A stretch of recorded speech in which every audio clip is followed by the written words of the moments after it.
Welcome to Tariff Talk with economist Michael Hicks, the George and Francis Ball Distinguished Professor of Economics at Ball State University and the Director of the school's Center for Business and Economic Research.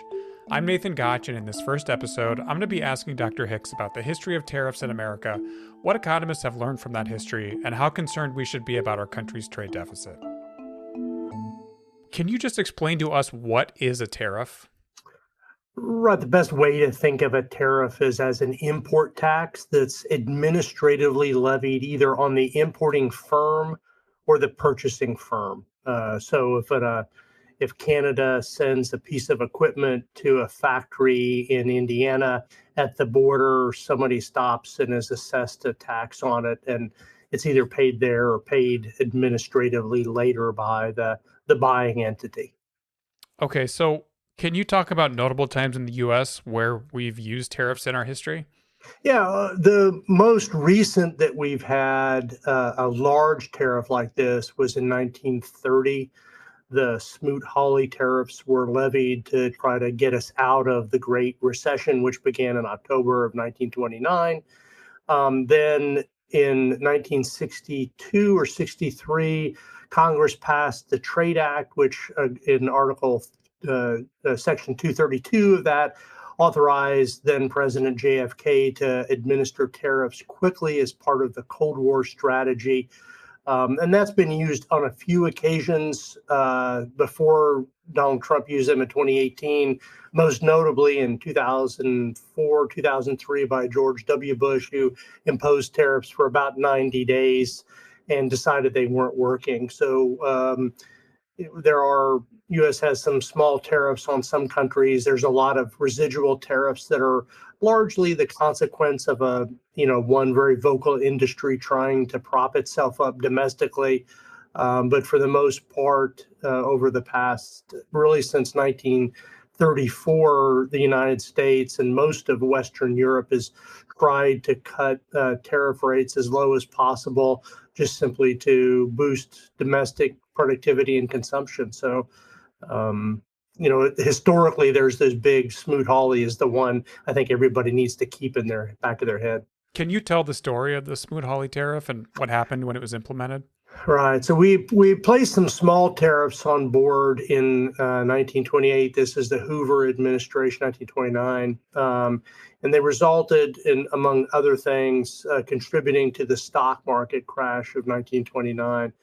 That was not all tariffs. Tariffs were only a part of it. A big part of it was bad monetary policy and quite frankly, the economic consequences of the peace that John Maynard Keynes wrote about in 1919, the Versailles Treaty and other problems. The economy started to slow rather dramatically. We had high single-digit unemployment rate in 1930.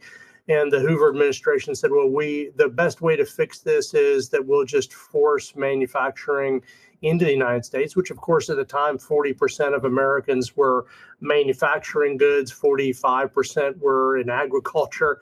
So we were, instead of, like 7% in manufacturing today and 1% in ag, it seemed like it'd be a big deal. And we imposed those. There was retaliation. We increased them. There was more retaliation. And there's this famous diagram. It's one of these spider web diagrams that shows us descending into a culmination of about 2 years, the end of trade. So by 1932, 33, the unemployment rate had gone from 5-6% in 1930 to 24.5%. And it ushered in a radical political change with Franklin Roosevelt and a very strong Democratic coalition that included, New York Jews, African Americans, Klansmen. It was probably the broadest U.S. Political constituency in history, opposing tariffs and trying to generate economic activity through spending that would get us out of the Great Depression. So was the theory of the Hoover administration that they would impose these tariffs, make it more likely that Americans would be buying American goods or that American manufacturing would be making some of the things that were made overseas, and then that would give people more employment? Yeah, the idea was, we're losing jobs to cheaper employment overseas, which ironically was not then the case as it is not now. that, trade was going to places that was most productive. We were at the time an emergent industrial power. We were the China of the time. So we were doing fairly well in terms of gathering manufacturing employment and production. Yeah, the idea was that this artificially boost domestic manufacturing employment by limiting imports from Europe. But what it did was just raise costs everywhere, as economic theory has been suggesting since Adam Smith's Wealth of Nations in 1776, or David Ricardo's Treatise on Trade in 1815. And the idea, as you said, was we'll really make it so that Americans have to trade with one another. I think it's important for anyone listening to know that in the nearly century since the Great Depression, economists have studied this very closely, and the estimates are that about half of the depth of the Great Recession and about 75% of the duration of the Great Depression were caused by these tariff and retaliation. So to put that in context, that's 12% unemployment rate caused by these tariffs, and another 5 or 6 years of depression that we would have otherwise missed if we had allowed free trade to continue as it was in October of 1929. Can you explain how that kind of drove things into the ditch? They're trying to do the opposite of that, but what they're actually doing is making things worse. Right. So it's important that countries don't trade with one another. People and businesses trade with one another. So when Americans buy Chinese stuff, it's an American business, a Walmart, somebody ordering a pair of shoes online. And what we're doing is finding something that we like at the price that we like. And the price is not determined by low wages. If it was low wages, we'd be making everything in Madagascar. It's really relative productivity. So for agricultural goods, the productivity generally goes to places that have some climatic advantages, wheat in Iowa and Nebraska, bananas in Mexico and Haiti. For manufactured goods, it often is really tied to the capital structure of a country, how rich we are, how much equipment and automation we can afford, and how productive or well-educated our workers are. So American factory workers are dollar for dollar the most productive in the world, save maybe a county or two in Ireland, or any large country with more than about 5 million people. We're the top dog. And a place like China produces a lot of manufactured goods, but their productivity, the dollar value of goods produced per worker each year, is about where the U.S. was in the 1920s, so pre-smoot-hawley.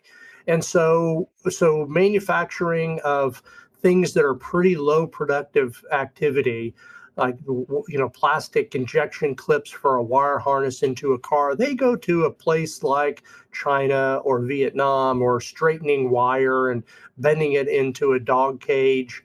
That goes to China. The things that we make are going to be artificial knees and joints, which are microcomputer chips, the glass work for satellites.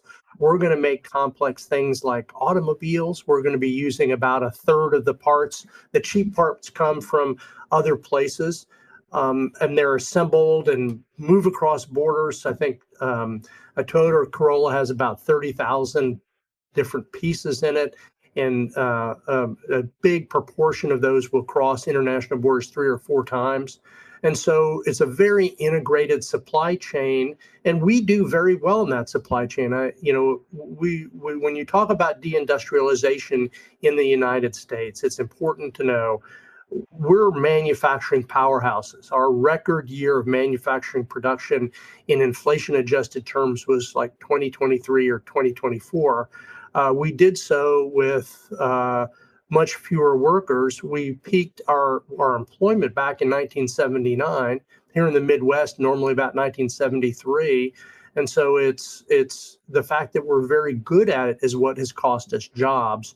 And we produce a lot. Those workers are well compensated. So we haven't deindustrialized in our productive capacity. What we've done is deindustrialized our workforce, and we've put them into doing other things that are very productive, actually pay better on average now than factory work. And that's the hallmark of a successful economy, not a failing one.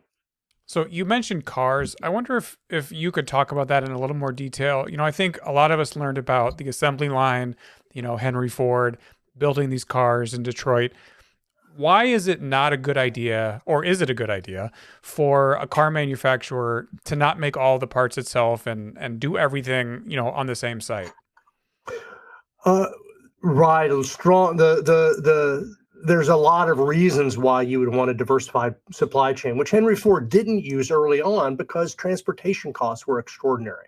So the cost of moving goods, from one side of Detroit to the other was oftentimes more expensive than the good itself. They didn't have cars, right? They were moving things by truck. I had two uncles who were born in a log cabin in Flint, Michigan. That's the early 1920s laborer at those Ford factories worked lived in a log cabin built in the early 19th century. So as transportation costs plummeted, so they're now pennies on the dollar of what they were a century ago in inflation adjusted terms, it became then best for manufacturing and indeed everything else to go where it was most efficient. And where it could be done very easily and at low cost. And what that did was enrich us. And so the basic fact is it's not the process of trade doesn't enrich us because we have a surplus. I call that the Donald Trump mercantilist view, that if we sell more than we buy, we'll get richer. That's not what causes that. And the evidence for that is that the U.S. is like 20 times more affluent than it was in 1800. The globe is 14 times more affluent than it was in 1800. And who then are we trading with? Who are we exporting to and not getting more from? Is it Venus or Mercury? I'm really puzzled by that. What trades, the mechanism by which trade makes us productive is it allows us to focus on things we're really good at and give some portion of that to people who can be good at something else. And so that specialization of labor that is accommodated by trade enriches us by improving our ability to produce more goods and services than we would if we had to do those things ourselves. So I just got back from the dentist today. Imagine if my dentist, who saw me for a minute and a half to give me a healthy checkup, what if that guy had to mow his lawn at the dental office and turn the lights on in the morning and call everybody to remind them of the appointment, and then walk in and clean my teeth and take the x-rays and check me in, to do and all those things, and then check me out. How unproductive would he be? But instead, he can have several dental hygienists. They have dental assistants. They have people who are specialized in, making sure that people show up for their dental treatment. And so that specialization at the micro level in the dental office that makes my dentist really efficient and effective and keeps the cost down for me to go see the dentist is exactly what happens at the macro level for economies that are busy trading. Yeah, you're speaking my language. My dad was a dentist for many years. So essentially what you're saying is, in that particular instance or example, the dentist can see more patients and actually make more money if he's not having to do all the different things that happen at a dental office. And at the same time, if he's able to do that and see more patients, he doesn't have to charge you as much because the cost for him to do all those things is sort of spread out amongst more people. Correct. That's exactly right. That's exactly right. So, and then some people will have skill of being a dentist. Some people will have skill of being a dental hygienist. Some people will have skills or preferences to work at the front office. Some people will come in and mow the lawn. And each one of them have opportunities and are compensated better than they would be if there wasn't trade. And that's the same thing that's happening sort of writ large with the economy when we have trade. And so when there is free trade, there aren't barriers to that sort of, I guess, diversification is maybe what you would say, or at least distribution of the different pieces. Yes. But then when there are tariffs, how do tariffs kind of get in the way of that? Right. So tariffs just raise the cost in one part of it. So if we moved, and it's important to just, before I get to that question, to point out, there are some winners and losers in trade. If you're competing in something that is, you're doing something in a country that can trade that is not very productive. So you're taking an American who's had typically $250,000 education if you finished high school. and you're working in a factory and you're producing something that is, worth a few dollars an hour in your time, and you're getting, just paid a few dollars an hour, 8, 10, $12 an hour.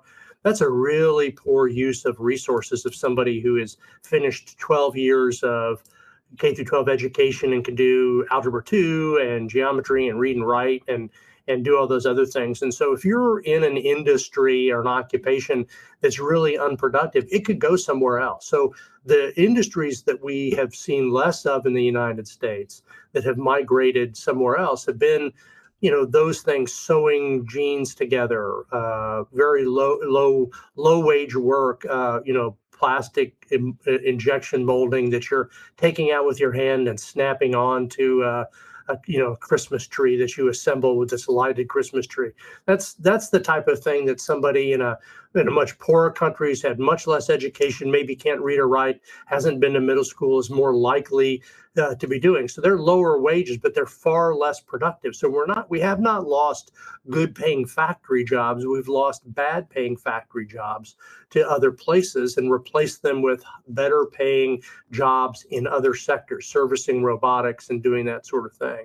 And so that this specialization of labor leaves some people, typically less well-educated households and regions that are big clusters of less well-educated households, worse off than they would have been in an employment aspect without trade. But it also increases their residual income by reducing the cost of goods and services they receive. So on net, even people who lose, or regions that lose factories, are generally going to be economically better off. From that perspective of education, are we doing a poor job of educating people for the jobs that we have now versus what things look like in the 20th century? That's very highly idiosyncratic. Yes, there are places that do a very poor job with that. We see here many Midwestern states are so in love with the factory past that they're trying to push kids into occupations and trades that are not going to be there. The goal is to respond to employers who really want to pay people $16 an hour that have really advanced skills like they did 15, 20 years ago. Those days are over. And so, maybe that's really a bigger contributor to economic distress in distressed places than trade. I mean, I think that's a point that you hear very often, that we like to blame our very small trade imbalance as causing the hollowing out of American communities. But it's more likely that a bad high school is a bigger contributor to economic doldrums in your Rust Belt town than anything China or Germany or Mexico is going to be able to do to you. I'd like you to unpack this term that's come up a lot recently, and that is a trade deficit. Can you talk about what that means and really what it is? Yeah, so we sell things to other countries, typically really high-end things, American automobiles and consumer electronics, and then a lot of agricultural goods. And then those countries sell things to us, a variety of things, from French wine and German automobiles to vanilla from Madagascar and bananas from Haiti. And a trade imbalance would be, we're actually selling less overseas of manufactured goods than we buy back from them. So is that just in terms of a dollar amount? A dollar amount, yes. So we're selling them fewer things in terms of goods than we're buying from them. Turns out it's the other way around in services. We're selling more services than we buy back. And services are healthcare and education and movies and things like that we do. And for almost every country, you're going to have a trade imbalance. It's necessary to do that. And Haiti exports an awful lot of stuff because poor countries mostly are the big exporters as a share of their GDP. And then we import a lot of bananas, and we're not selling them a lot of high-end computer electronics or satellites or GM cars or Teslas. So individual countries, generally, there's not going to be this balanced trade. So the United States has run this trade deficit for almost all of the last 80 years.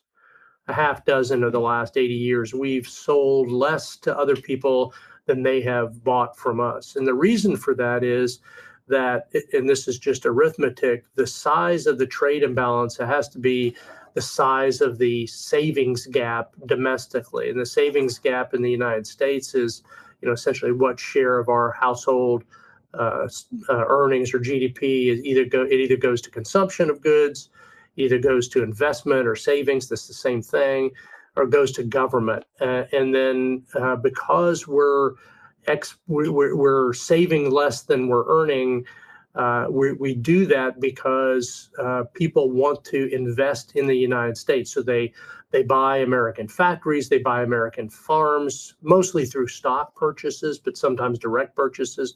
They buy American securities, they hold American currency. All of those are measures of investment. And they do that because we're a secure place. If the dollar's not any good, nothing's any good. So anywhere in the world you go, if you've got dollars, you're in good shape. A lot of times just pass the bills. You don't even have to, you can haggle a price right there. But if you're an investor, if you're a business and you want some secure resources, if you're a Canadian retiree, you want to buy property in Florida, if you're a German factory worker, you'd like to own some American stocks because they're better for your retirement portfolio.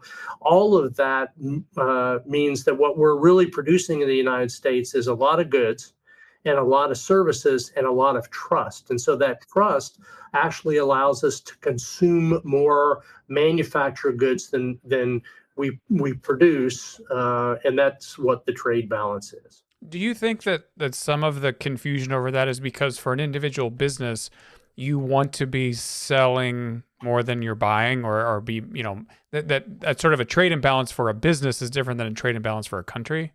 Yes, absolutely. I think a lot of people have a business model of the economy in their head. And if you think about mercantilism, the thing that gave rise to the Hudson Bay Company and the East India Company and keeping American colonies separated without manufacturing capacity, the idea that Britain had was we're going to become rich by importing these natural resources and then selling it back to these colonists. And that's how and other folks, and that's how we get rich. It's a business model of the world. And Adam Smith came along and said, whoa, that's not the way it works. What it really looks like is a little village of people who are doing things for which they have some comparative advantage. And we do that at our home. I can reach the top shelf of my pantry. My wife can't. So I get that for her without her having to drag a chair around and do it.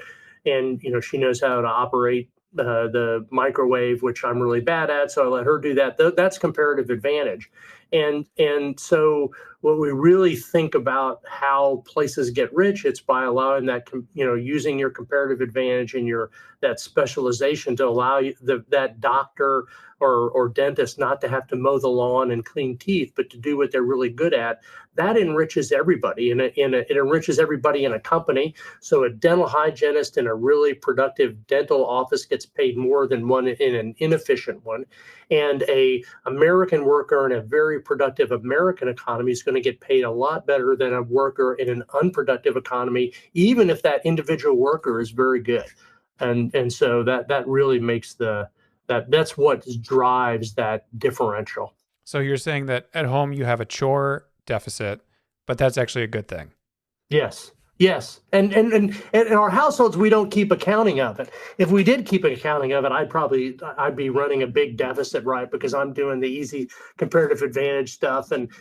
But for what the takeaway is that business view of an economy is so impoverished that economists stopped using that stuff in the middle part of the 17th century. We were still bloodletting people.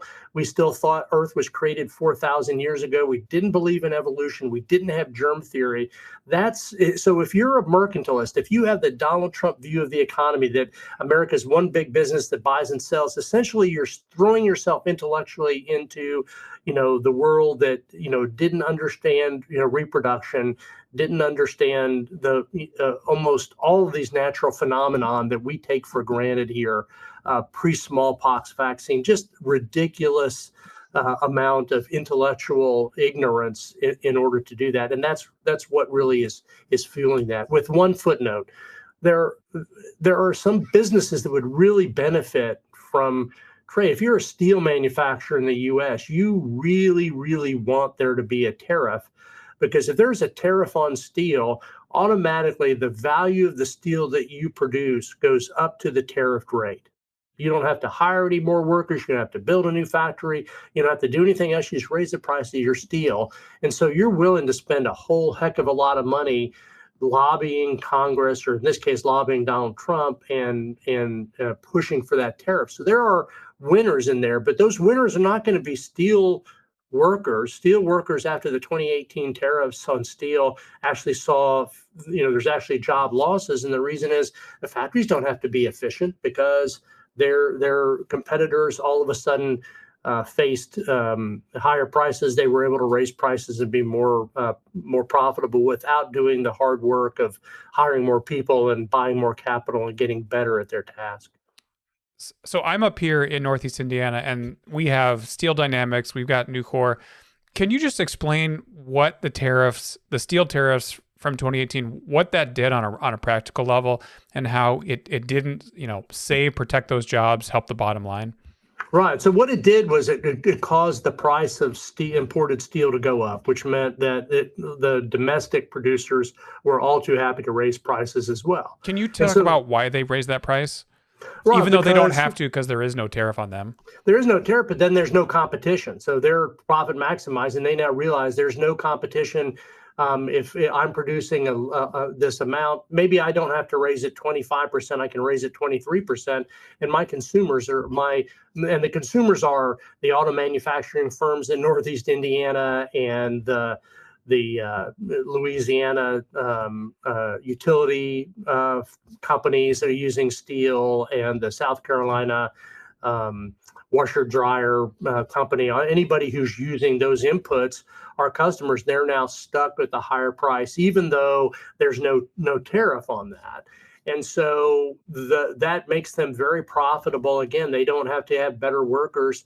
They just are more profitable, which is okay for them because the competitors are very good. And what that means, though, to the worker, the rest of us, is now the demand for the amount of steel that's going to be demanded by consumers is going to go down, because if you raise the price of a steel washer and dryer, aluminum washer and dryer by 15-20%, the number of people that are going to buy that's going to drop. If cars go up in price by 12-15%, which is what we expect with this tariff, the number of people buying a car next year is going to drop. So you're going to see that we have 60,000-70,000 steel workers in the United States, and we have 160 million households with automobiles. And so what you're doing is you're benefiting just the steel manufacturing companies, not even the employees. And that just the declining demand means, well, I can be just as profitable as I was before. Even if I sell 10% less steel, I'll just lay off a few workers and I keep the prices high and I'm good. And that's what they did. And now they're happy to see even higher tariffs because they can raise their prices. They're going to be profitable. Capital will flow to them. And they can do so with fewer workers because the demand for steel is going to go down because people aren't going to buy those new cars or washer dryers. They're not going to build new homes at the rate they were. RVs aren't going to be made. Consumer electronics aren't going to be made. So that spillover is going to be very deep. And it's not just in manufactured goods. Auto insurance rates are going to go up. If it's costs 12 to 15% more to replace your damaged or wrecked automobile, that means your insurance rates are going to go up. So this summer, we're going to see a cascade of higher prices as a consequence of this tariff. I looked at Indiana as I calculated over the weekend the net tariff rate on Indiana. And so our manufacturing gross domestic product is about $130 billion a year. That's the value added to manufacturing that we do. We import about $100 billion in manufactured goods. Most of that are inputs to those final products that we deliver. Some of them are BMW that American buys. Most of it's parts for us to build cars and export them. The average tariff rate on those imported products is 20%. That's about $20 billion tax increase, which is about equal to all the state taxes that Indiana collects in a year, mostly going on our manufacturers. That's about a 15% price increase on that value added 130 billion that we produce each year. So that shock to the price of manufactured goods is going to mean a big drop in demand, which means fewer workers, people laid off across the state, now collecting unemployment, not going to restaurants, not going to their dentist, not sending their kids to college this summer, which means more layoffs at dental's office, at grocery stores, at restaurants. And that's the recession that I think we find ourselves in. So you're saying for these manufacturers that are based here in America, or even specifically in Indiana, a lot of the materials they're using, they're getting from overseas. Those now are costing them more because they have to pay the tariffs on it. And so they have to increase the price of the goods that they're selling in order to match that, or at least to cover that, which then causes everybody to have to pay more for these things that we're used to paying at a certain price right now. That's correct. And that's really that's why economists say that consumers pay the tariff, because it translates into higher prices, even on non-tariff products. So cars are going to be more expensive, both from the tariffs and because lack of competition overseas. So I think that what you end up seeing is just less being produced, less efficiently, at a higher price. So that makes people worse off, and it moves us back to where we were. If it was the Great Depression set us back 10 or 15 years, I don't think we're likely to be in a Great Depression scenario, but only because there's a political stopgap. At some point, Congress is going to take away the president's authority to do this, either a very scared Republican Congress that finds themselves with the vigor and courage to oppose the president, or the people who beat them in the 2026 election, who are not Republicans and are not afraid of being primaried by a Trump candidate. Okay, so you talked about where we go kind of from here, and what happens, after these tariffs are put on. We are out of time for today, but hopefully in our next episode we can talk about what that looks like, how this impacts the stock market, people's portfolios, and even people who are no longer working but retired. That sounds good. It's good to be with you, Nathan. All right, thank you so much, Dr. Hicks.